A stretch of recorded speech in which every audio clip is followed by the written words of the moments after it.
You feel the need, boy.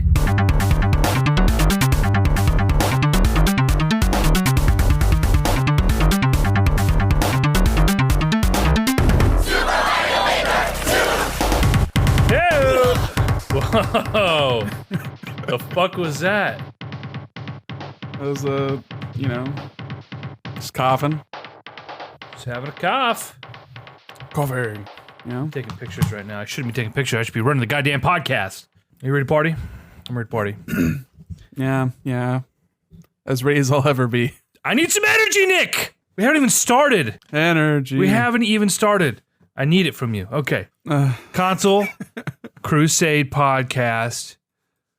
EJ Olson here with my pal Nick Durheim. I spit all over my mic. I hope that's spit. Otherwise, I just got some foreign liquid in my nostrils. What's up, you sleepy man? Hey. There he is. Top of the podcast. Let's just get this out of the way. We haven't even talked about this. We're just going to start talking about it. We have not been releasing every week for a multitude of reasons. And something that I floated, Nick, and I'm going to run by you live on the Console Crusade podcast, is doing every other week. How do you feel about that? And we've been doing it, but officially. I feel like the more official we make it, the more likely it'll be every 3 weeks. It'll just keep slipping. We were doing so well, and then, things, catch up. You get busy. But here we are. We're going to chat for a little bit about some stuff. Not a lot of game news today. There's some drama in the industry, but who gives a shit about Dr. Disrespect or Boogie2988? They're all yups. I don't give a shit. I don't care. I mean, my Reddit browsing history would beg to differ, but... Well, yeah, because I think people in general are drawn to gossipy kind of subjects. So that makes a lot of sense, but... Yeah. Who needs another couple of schmucks talking about some other schmucks drama? Yeah. No one cares about those schmucks. No one cares about these schmucks. Well, I care about these schmucks. You're my schmuck, Nick. Schmuck is a disgusting word the more you say it. Oh, it's nice. Oh. Very phonetically pleasing. Oh. Is it an onomatopoeia? I need some etymology here. Oh. Yeah, so like I said, no game news really that we're going to chat about. We are going to look at the future briefly. There are 17 Switch games coming out this month. Several of which are must-own titles in my eyes. I would say there's definitely more than that. Probably coming out this week, but... Fuck, okay. Big titles, or I don't know what you mean by 17. Like, that's a very arbitrary number that I feel like you're pulling out of your ass. It is a real thing. I'm going to pull up the list here. It's July, right? It's July. Jesus. Oh my God. It's July. Woo. I want to pull up a list we can get through. God damn, there's so many. Maybe it's more than 17. Maybe it's more. I'm going to go out on a limb and say it's definitely more. Because, like, all the weird indie trash and, like, mobile ports hitting every week on the Nintendo eShop. Holy crap. Okay, we're going to go through a quick list here before we get to our Mario Maker impressions, chatting about our evening together, our romantic evening. You, me, and your girlfriend. It was pretty romantic. Passing the sticks. I had a great, relaxing evening. I literally wish I could do that every single night. If only... You know what? EJ, if you lived up here, not only could we record a podcast once a week, easy, we could also have nights like that all the freaking time. Dude, I would come over literally every night when I got off work before you went to work, and I would just bring you Thai food, or we'd make sandwiches because you get so sick of me. God, you would hate it if I lived there, Nick. You'd hate it. I wouldn't. I could literally sit in your cold... dank it's not even dank, it's so cozy. I could sit in your cozy basement sitting in front of that TV watching you play video games or vice versa every single night of my life, and I would love it. I would absolutely love it. Well, let that be an incentive to you. Let that get you out of your comfort zone and get you back into the high rent of the Portland metro area. Well, I just was chatting with a woman that I work with or have worked with, and we're going to be working together again soon, and she's like, so are you she had offered me a job at one point before I took my current job in Eugene, and it just didn't work out for a few reasons. One of the reasons being it's so expensive to live up there. A reasonable salary for me is much different in Portland than it is in Eugene. Significant difference in what I would need to earn to maintain my quality of life. Yeah, it's an order of magnitude difference. It's the likelihood of you having to have roommates. Mm-hmm. And right now I don't. I just live with my girlfriend. So, but yeah, she was bugging me. She's like, "So are you gonna move back up here?" And I'm like, "Man, it's the same story every time someone asks me." But anyway, list of upcoming Switch releases for July 2019. I'm gonna go through the list. When we stop at something interesting, or we hit something interesting, we can chat about it. There is a lot of chaff, but there's just so many things. What is the source of this list, if I may ask? A recent article from Newsweek from yesterday, from their gaming section. Is there a more official source I should be? Well, I mean, I'm just wondering, because if it was like Nintendo official, then that would be an indication of like what they're thinking is a big title, or like they have marketing deals for, that kind of thing. Because I know they've got a lot of self-published stuff that they've got coming out, like Marvel Ultimate Alliance 3 and Fire Emblem. Right. Just to name drop the two biggest ones probably for the month. But beyond that, I'm sure there's like a million indies coming out every single week. It's funny too, because you look at the PS4 release dates or the Xbox release dates, and it's like, oh god, Switch is like huge. So the big ones for July, I'll go just the big ones here. We got Wolfenstein. Kill la Kill has a game coming out at the end of the month. Fire Emblem. AI, The Somnium File. Yeah. Marvel Ultimate Alliance, Dragon Quest Builders. Attack on Titan 2 comes out at the end of the week. Mm-hmm. Attack on Titan 2, The Final Battle, mind you. Right. The last one. Yep. Final one. Never going to be another Attack on Titan game. Thank heavens. The scourge is over. The scourge is over. And then Senran Kagura Peach Ball, which I can only imagine what kind of fucking game this is. Oh, it's a titty game. Yep, it's a titty game. That's absolutely. I'm not judging, okay? But I am. Yeah, and then AI is a visual novel. Isn't that the new game from the studio that was like the guy who split off from the other studio that did the other visual novels? I don't know. I follow like Gamatsu on Twitter, so I see all these things, and it's like in my peripheral sort of understanding, because I don't give a shit about like 999 and all these other games that have awful names. Sure. Danganronpa. Danganronpa, man, that's the one. I had a buddy who played the shit out of Danganronpa, and I just, in my wildest dreams, I couldn't imagine those games being interesting. It's just like it's like Phoenix Wright, but with like more weirdness, I guess. We have some other random bits and pieces. Obviously, a ton of indie stuff, a lot of chaff. Stranger Things comes out this month. What Remains of Edith Finch comes out this month. Yeah, that just got announced recently. Speaking of announced recently, do you see that? I don't know if it's coming west, but they announced that the Harvest Moon game for Game Boy Advance is getting a Switch remake, in Japan at least. I didn't see that. Interesting. Friends of Mineral Town. Oh, yeah. A widely enjoyed one of those. Why would you need that when you could just play Animal Crossing New Horizons or Stardew Valley? Why would you play anything when another thing exists, right? I mean, it's just nostalgia, right? Fair. But it's just interesting because I don't know if many people know this, but the Harvest Moon isn't Harvest Moon anymore because of localization, and like the company that made those games before is Marvelous, the name of the studio. And they were brought over by Natsume. They were the localizers. But then when Marvelous got big enough, they started localizing their own stuff. But Natsume didn't let them take the name Harvest Moon for the Western releases. Oh, so they did. So now there's Story of Seasons. Because that's like a different translation of the name of the games. This is kind of interesting. So now Natsume makes their own Harvest Moon games, but they're not the same games because they're not made by the same developer. Sure. It's kind of interesting. Little crap. And at the end of the day, if you're going to play a little 2D farm sim, like you're going to play Stardew Valley, which is the new benchmark for what a game like that should be. I don't like an indie darling front, but it's not like that's a huge sort of niche to fill anyway. No, it's really not. Those are reasons those games went the way of the dodo. Well, not really. It's the reason why Stardew Valley is wildly successful. It's like probably one of the biggest indie games that's ever been made. It is. I just mean, it's like a Metroidvania game, right? In the AAA space, like those games don't exist, and it's become the indie darling because they're cheap to make and they're cheap, they're affordable and they can be bite-sized. Not that Stardew Valley is necessarily bite-sized. It took the guy 10 years and it's a massive game, but no company is going to develop a game like that. Yeah, I don't think you could take a AAA budget and make a 2D Metroidvania out of it. What would you do with like $150 million? Like, it's just different scales.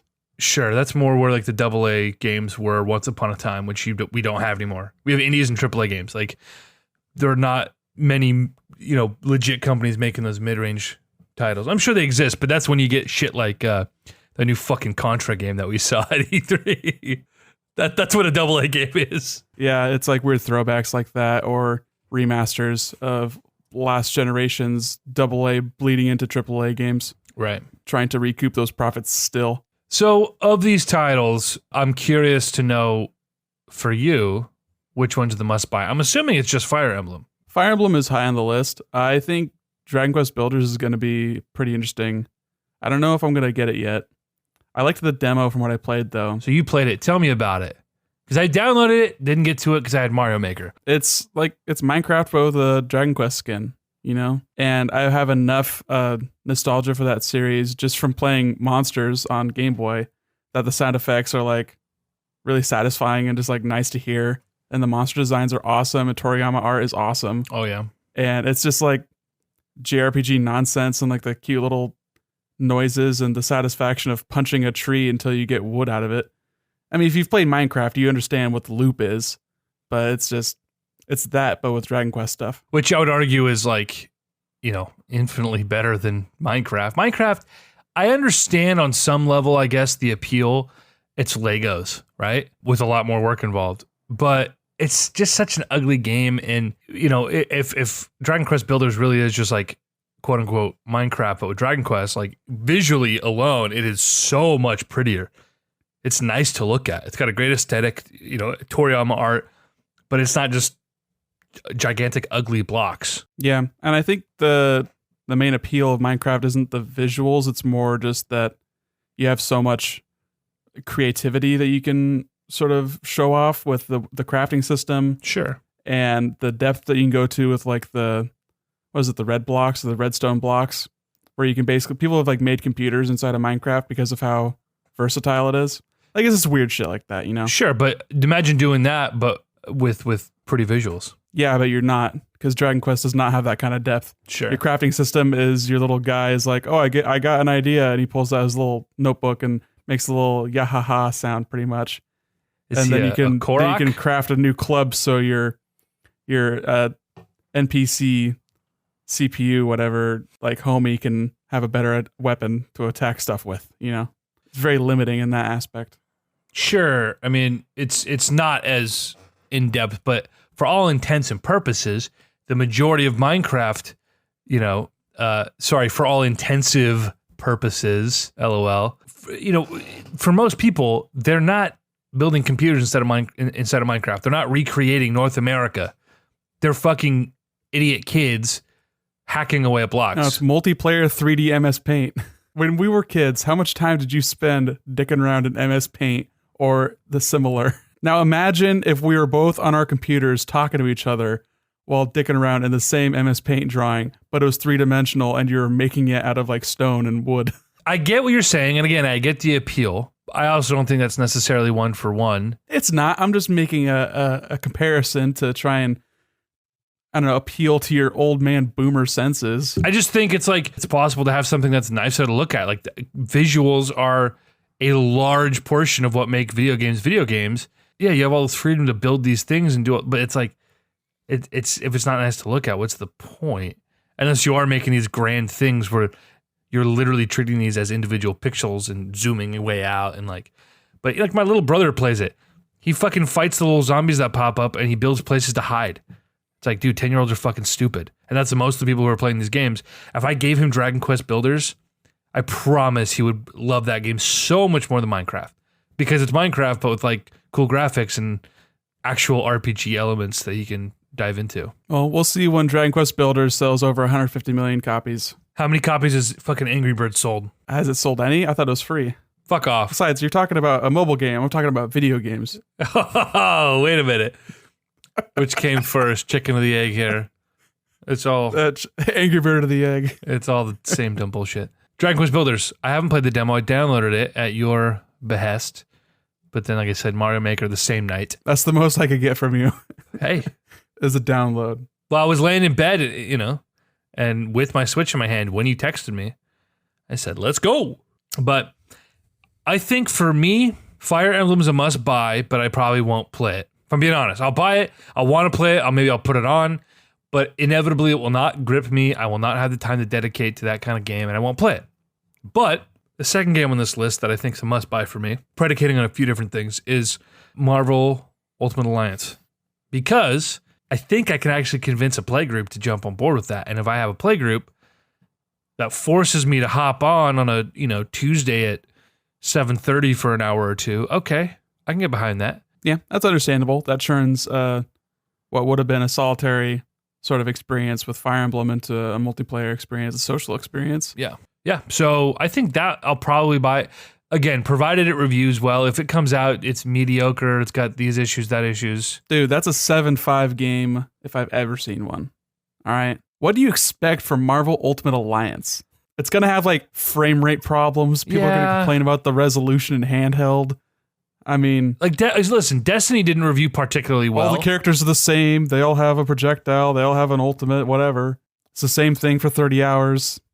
What do you expect? I can deal with issues if it has a good gameplay loop and the multiplayer is a fluid experience. Like, I can forgive a lot when playing with other people. Yeah, totally. And like those games rely on that. I'm trying to gauge what your expectations are. Like, if this goes below an 8, are you like, feh?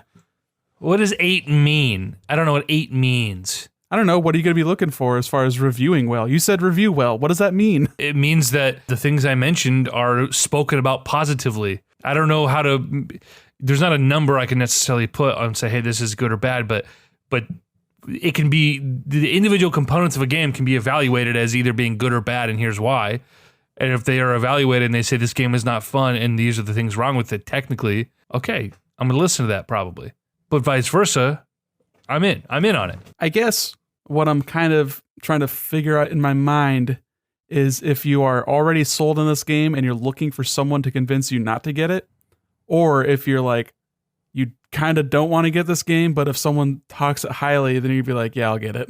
I feel like that's a fence that you frequently sit on, especially since you're just talking about, you don't have the time, but you do have the time. You would just rather spend that time sitting on your butt watching a TV show and relaxing, which is totally fair. It's all just free time and like how you spend it. I am rarely ever just sitting and doing one leisurely thing. If I have the TV on, I'm on my laptop doing something productive. Sarah was giving me shit last night because we call into bed at like 9, which is great. I haven't been sleeping, so like boom, crawl into bed. I said I want to watch TV. She goes to take a shower. She said pick something or else I'm going to watch on my laptop and watch one of her dumb shows, whatever. She gets back from her shower and I still haven't picked something because I'm still on my laptop. And she's like, you do this every night, every single night. You say, let's watch something. And then you either work and ignore it or you fall asleep on me. And I'm like, I can't just sit here and watch TV. I can't do it. I got things I got to do. But so that's why video games are hard. Because if I'm playing video games, I am just playing games.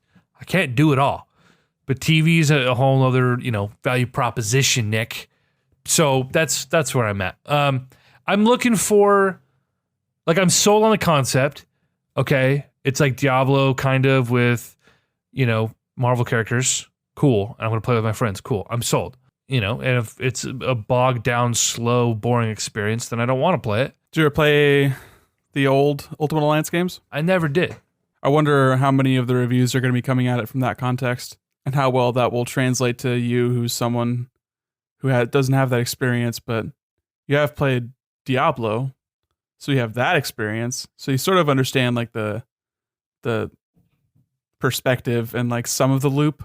I don't think this is as loot grindy. It's more just like skill tree grindy. Okay. From what I understand, like you're not customizing your characters, you're not getting shiny drops, which is like what Diablo is. It's what spawned like Destiny. Sure. Well, it's funny because like I've played a shit ton of MMOs in my day, and they're all those. I mean, that's the same thing. It's point, click, attack, get your loot, get better, repeat. Like that's what Diablo is. It's just without all the fluff. It is almost exclusively party up, kill some shit, get your loot.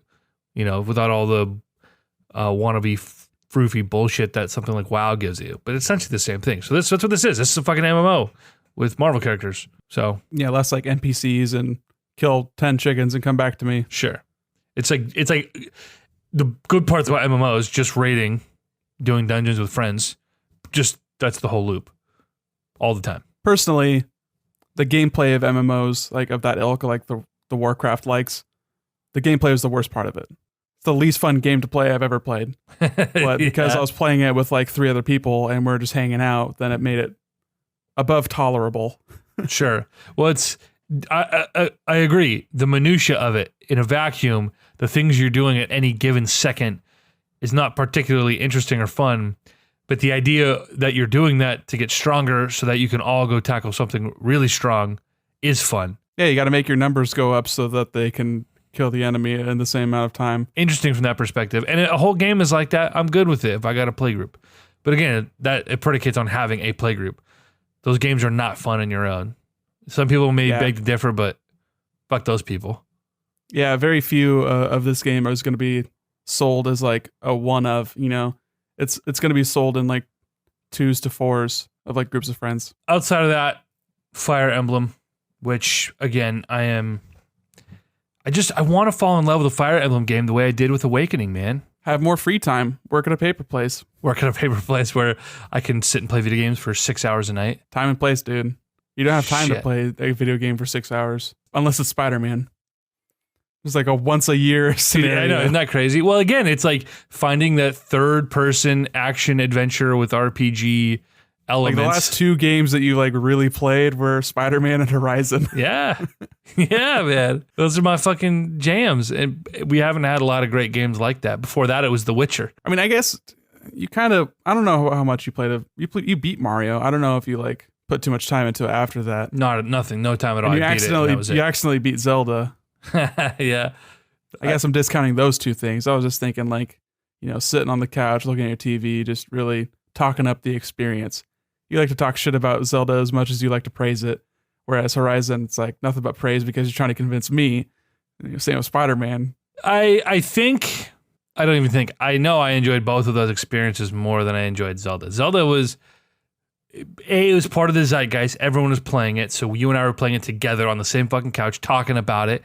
There were really interesting things about it. And it was on a new system. Yeah. Which I think was the highest praise anyone could have for it. It was a launch game that mattered. Yeah. Which is incredibly rare. But again, I contend that it is A, not the best Zelda, and B, not the best open world game that came out that year, coming out just shy of a month after Horizon. But because they get the Nintendo bias, right? It's like it came out on a Nintendo system. It was a new Nintendo system. And it was a solid game with some really cool concepts, some really unique concepts that were done really well.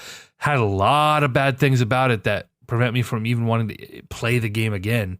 And I hope they fix in the sequel. I would love that. But anyway, yeah, I don't know. Fire Emblem is one of those games where like I always like to say, oh, I love turn-based strategy RPGs. And I look back through the years and I've played a few Fire Emblem games. Awakening is one of my favorite ever. I played the Nobunaga's Ambition Pokemon spinoff, Pokemon Conquest. And I played War Groove and really enjoyed that until I hit a wall. Fire Emblem, the last 2 I couldn't get into. They just seem so, I don't know if generic's the word. That's probably the word. It just seems so generic to me. I was like, this just looks like a copy-paste of something I've done countless times before. And I really wasn't all that interested.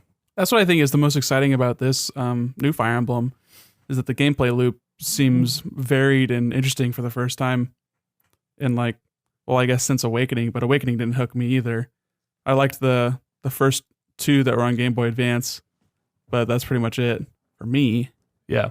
Like I didn't really give a shit about like making my characters fuck each other so I could have their weird time travel kids. Like whatever. That was a great concept. I enjoyed that. I don't know. This is weird. It's like Pokemon breeding, but the Pokemon are people. It's super weird when you say it like that. Yeah, it's not for me.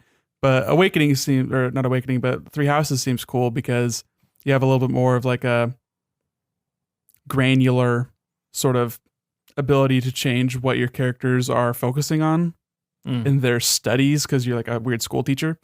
And that like, it seems like it allows you to customize their classes and like what they do on the battlefield in a more realistic way. Whereas before it'd be like, I always hated that in Fire Emblem, every time you would level up a character, it would just be like RNG stats.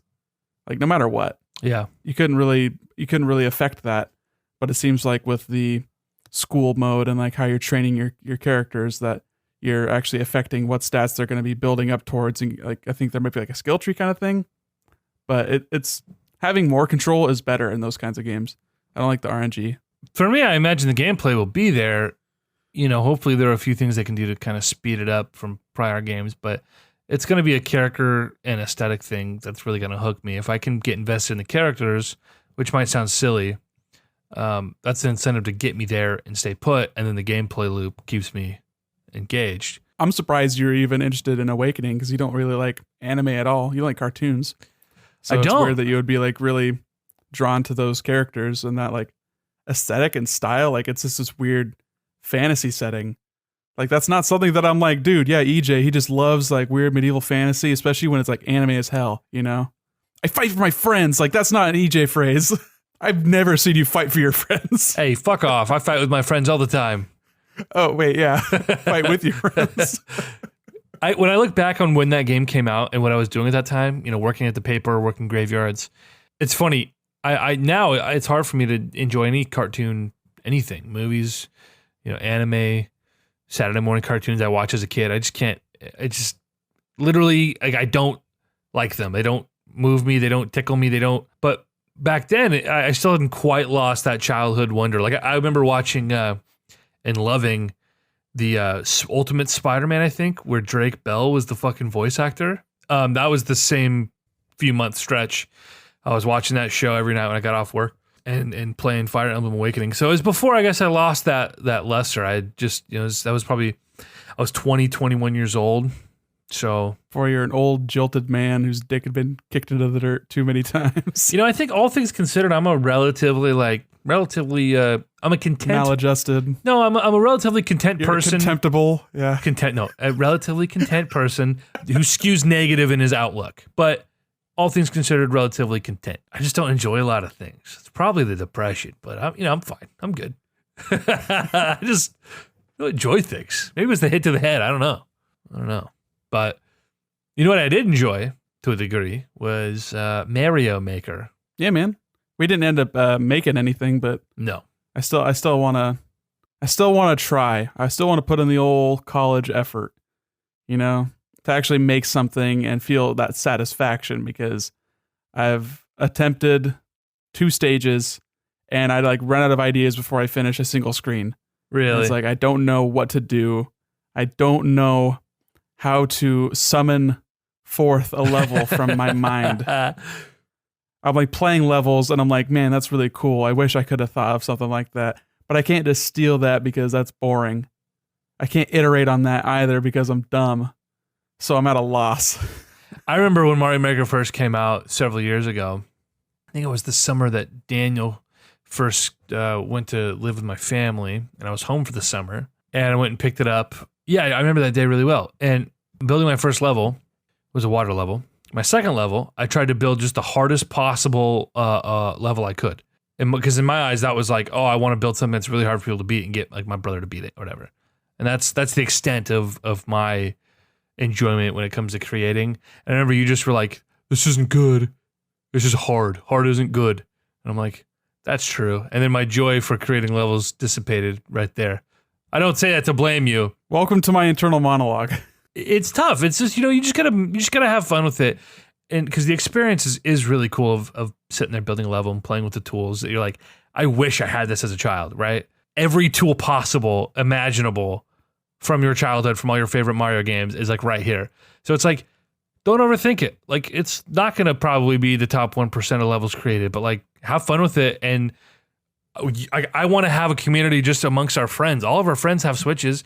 Like if for the next month or two, if we're all just playing things and sending each other room codes, like that's an experience I didn't get to have last time. And I want this time. And it's not too late, Nick. I know it's not too late. I'm just discouraged. I hit that first wall and I haven't stumbled past it, and I haven't grown to have this acceptance that you've had. I've got nothing to compare my own levels to except for the top 1% of levels, because those are the ones I've played. Sure. You know, and it's just as easy for me to play. It's even easier for me to play the best levels in the game than it is for me to play my friends' levels or to type in a 9-digit code from the internet of someone on Twitter who made a level. Like the barrier to entry is the same or easier for the better levels. Right. So it's tough not to compare. So I don't know what's your schedule. You have plans on the 4th, Yes. like during the day, all night. I'm assuming you partying down with people. Not really. I mean, whatever. Yeah, evening, night. Okay, you're not going to be home. Elsewhere, yeah. Okay.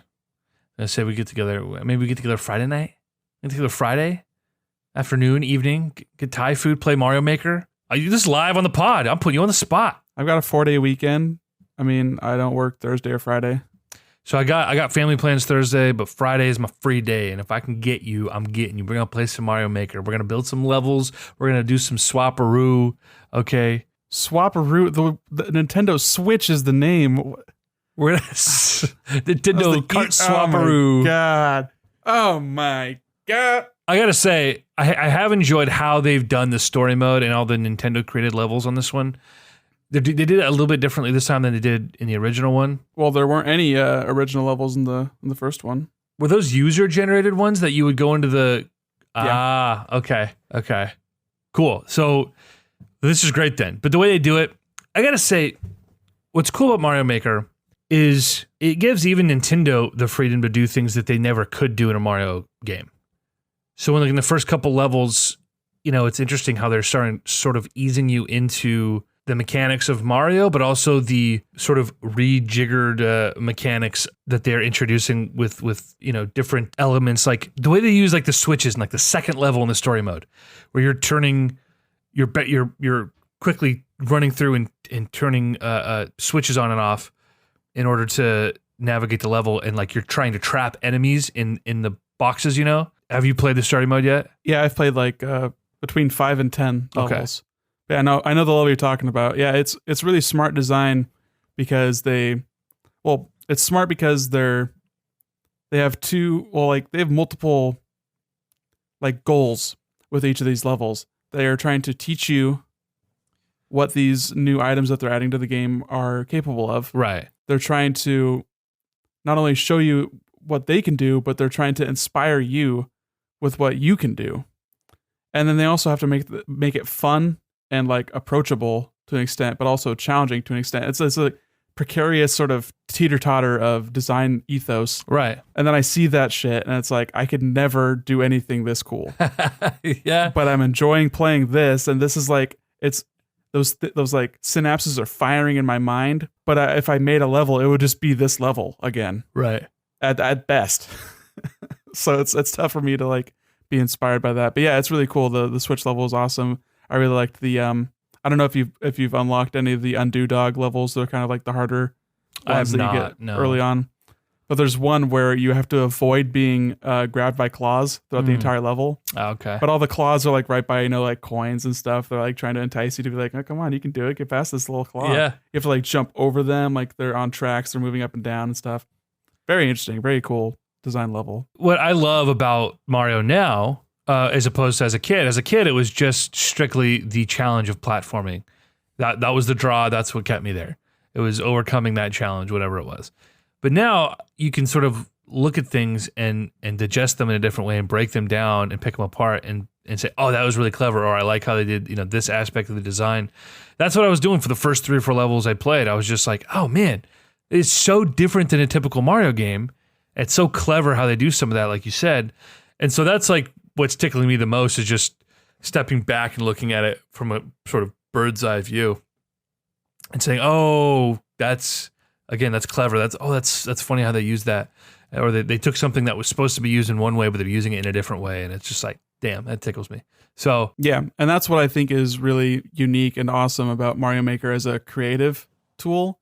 Right. Is people, I've seen a lot of complaints about, oh, there's just not enough options. But I think that restrictions are what allow us to be creative. Like you're going to see much better levels in a Mario Maker game than you are in Little Big Planet. Little Big Planet was bloated with too much stuff you could add to it and change about it, and none of the games had any semblance to each other. They're all just like random. Yeah. And there's the difference between like a game engine and Mario. Every game that you play in Mario Maker, every level you play in Mario Maker is going to have that Mario like DNA built into it, because you can't change the physics. You are only allowed to use these many enemies. You have to use like this tile set and this like world design. Like that's what makes it interesting. That's what makes it like the really standout levels really stand out. So far, I haven't played anything online except for what we played together. That's obviously one of the big draws of this game is user-generated levels and just hopping on and seeing what's popular. You know, I'm always a fan of looking for the most difficult levels with the lowest clear rates, the most plays, and the lowest clear rates, right? And just see like, oh, we're going to be one of the first people to do it. But fuck, man, some of those levels are... Even the ones that are easy, like you had me do this icicle level where you're just basically holding down and jumping at the right time through the whole thing and trying to, you know, not get killed by the fucking icicles. And I'm like, I know exactly what I need to do. I know exactly how to do it. It's not hard. But it took me like fucking half an hour. Like, it was so much harder than it should have been. And it just got to a point where it was frustrating. And then I finally did it. And you're just like, God damn, I'm an asshole. Why didn't I do that before? But... You know, that's a huge, that's kind of the huge draw to a game like that kind of keeps us coming back. And like I said, trying to hopefully just post up and just play as many of those levels as possible before the community dies out. I know there'll always be a diehard community, but with the Wii U one, it was sort of, even with how few Switches are out there, it was such a big thing for a month. Like everyone in games media and like, you know, Twitch streamers and YouTubers, that's all they were doing for a month. So it was really cool to like, be a part of that zeitgeist of these really super creative levels and the really hard levels and the really wacky, like the auto run levels as a whole new thing that was born of Mario Maker, right? Yeah, I think Mario Maker 2 has so much more going for it just because it's on a platform that people like. Yeah. And Nintendo relaxing their creative club program thing. Oh, right. That's really going to incentivize a lot of more people to be like putting content on YouTube and Twitch, and that's just going to spread the word and like invigorate that community and like spotlight the levels that deserve to be spotlighted. I think just, I mean, curation, they've improved some things like adding the tags and having users be able to comment and like choose their own tags also. So it's not just like the creator of the level. So I hope that bears out and makes it a little bit easier to find the levels you're looking for. We messed around, you and me, with actually doing the search, and you search for the levels with the lowest clear rate, which was the absurd levels, the Kaizo levels that are impossible to beat. I even sent you that video of the guy who beat Lethal Ejection. Yeah. And he was like the fourth or fifth person who'd ever beaten that level with like 100,000 plays. And it was just absurd. It was a nightmare. Dude, when I saw how, so for everyone listening, there's like a metal block with one of the little bouncy blocks underneath it, and you have to clip the right edge, jump at just the right frame where you bounce off it, and you jump and you bounce off it again, and you can get a kind of spring-loaded jump. But you have to do that like 20 times in a row. And Nick, it took you like, I mean, it was 10 minutes you got through 2 blocks. And when I saw how far this fucking guy had to go, you have multiple blocks, then spikes you're avoiding, and then enemies you've got to bounce on multiple times, then you're swinging off of a fucking chain. I'm just like, oh my God, what is happening? There's literally no way I would ever do. If I had a gun to my head and someone says, I will kill you and your whole family if you don't do this, like, we're all donezo. I will never be able to do that. My brain is deteriorated beyond that point. Yeah, those are the kind of levels that you see at like GDQs and stuff. Ridiculous. And that's like interesting to see from a purely just accomplishment kind of level. Like someone had to beat that level to upload it, and then they had the clout to get thousands of people to try it, which then snowballed into like hundreds of thousands of people trying it, and then only like 4 or 5 clears. Right. Like, that's really amazing that people are good at games. But beyond that, that's not like super difficult and doable. That's just super difficult. Right. There's definitely tiers to it. Right. One other thing I want to touch on, I know we're going to have to cut this pretty short. I'm bouncing out of here pretty quick. But what I love so far about this, that more so than I thought I would even after they announced it, but I am so happy that they included Mario 3D World tools and physics in this game, because really interesting. It's, I mean, that game, Mario 3D World, is probably my favorite Mario game. And it's probably designed the most like a 2D Mario of the 3D Mario games. It's very linear. You don't have camera control at all. The challenges are less platformy than like a 2D Mario, more exploratory, but like it's limiting in that aspect. And like the underground areas are pretty much just 2D levels. Yeah. There are 2D levels in that game. Yeah. You know? And they play with the perspective a few times where it's like ghost houses where you walk forward, then you keep walking forward, you find a scared little Captain Toad. But like, yeah, it was made perfect sense for that to be added in there. Absolutely. And I love, obviously, it's fun to go back to the NES days. It's the most interesting to do Super Mario World 3, Super Mario Bros. 3 and Super Mario World. But the 3D Mario, the new Super Mario U or whatever, like I played the one on the Wii quite a bit when I was younger. But as I got older and more, I guess, well-versed in Mario games, especially after new Bros Wii U or whatever, abomination of a title came out, that game feels like shit. It's so slow. It's so floaty. Super Mario 3D World feels a lot closer to what I guess what I think of a modern take on a 2D Mario game would look like and feel like. It still is a little bit floaty and whatever, but it feels so much better. And it was like slipping into a warm bath. I was like, oh, this is familiar. This feels good. This feels right. I really enjoyed playing those levels. And when I was playing online, like I was finding myself sort of looking for those specific ones. And the cat mechanic is really cool, and it's actually we played one level, fucking ridiculous, where you have to have the cat and utilize the dive bomb mechanic, or you jump and what was that? I wish I knew what that one was called because I wanted to try that at home, but it's basically a maze of just spikes you're turning on and off and trying to navigate, and you have to crawl up the wall and dive bomb perfectly, within frames of those spikes. You remember that one? Nope. Oh, fuck. Yeah, you were having a hell of a time with it. The one I remember was you were not a cat, you were just small Luigi. Or I was playing as Luigi, but it was just triple jumps, and that was a new Super Mario Bros. Style. That wasn't 3D World. I don't recall that one. Triple jumps. Yeah, like there was like single block width, like landing areas they had to jump on. Yeah, that one was really interesting. I tried that a little bit. You're like, yeah, oh god. That one was crazy. Yeah, that one was absurd. I don't remember the cat one you're talking about. The only one I remember you playing in 3D World was the one where you stole a car from a Koopa and you were driving the car. Like, how do I drive the car? I'm like, you just hold right, dude, and you go right. It's Mario. I was like holding the brake button or the jump button. I don't know. Something I enjoyed way more than I should have. I mean, I was on my phone and kind of here and there, but I just hung out for like a fucking hour while you were trying to learn how to shell hop. God, dude, that was a blast, man. Like, and every time you got a little bit further, I'm like, you go, girl. You never quite made it to the end. Once the tutorial ended and they weren't holding your hand anymore, it's like, it's fucking tough. The trial and error, I couldn't do it. It's not like they were ever holding your hand. They were say, hey, maybe throw it here. Right. That doesn't actually mean anything because your jump trajectory is changed by how long you hold the jump button for. And yeah, read the frames. Shell jumps are hard. They're difficult. And I am not good enough for that. I like to think I'm a little bit better at Mario than you. Yes. For as much as that helps me in life. But beyond that, I'm not good enough for like these speedrun tactics and these crazy Kaizo levels. Like, that's not me. Nick, you are in anything that we have spent a comparable amount of time doing, you are better at. Thanks, man. That's how it's always been. Your latent ability to just pick up on things. I'm also impatient and half retarded, so such is life. I'm only like 2/5 retarded, and we shouldn't say retarded. I'm slightly more patient. Yeah, we don't want to be insensitive. We're autistic. That's what it is. Yeah. Let's be more specific. Like I have Asperger's. Like you're full blown. Sorry, that's also still offensive. I don't want to be offensive to people. It's a bit, okay? I'm sorry for being insensitive.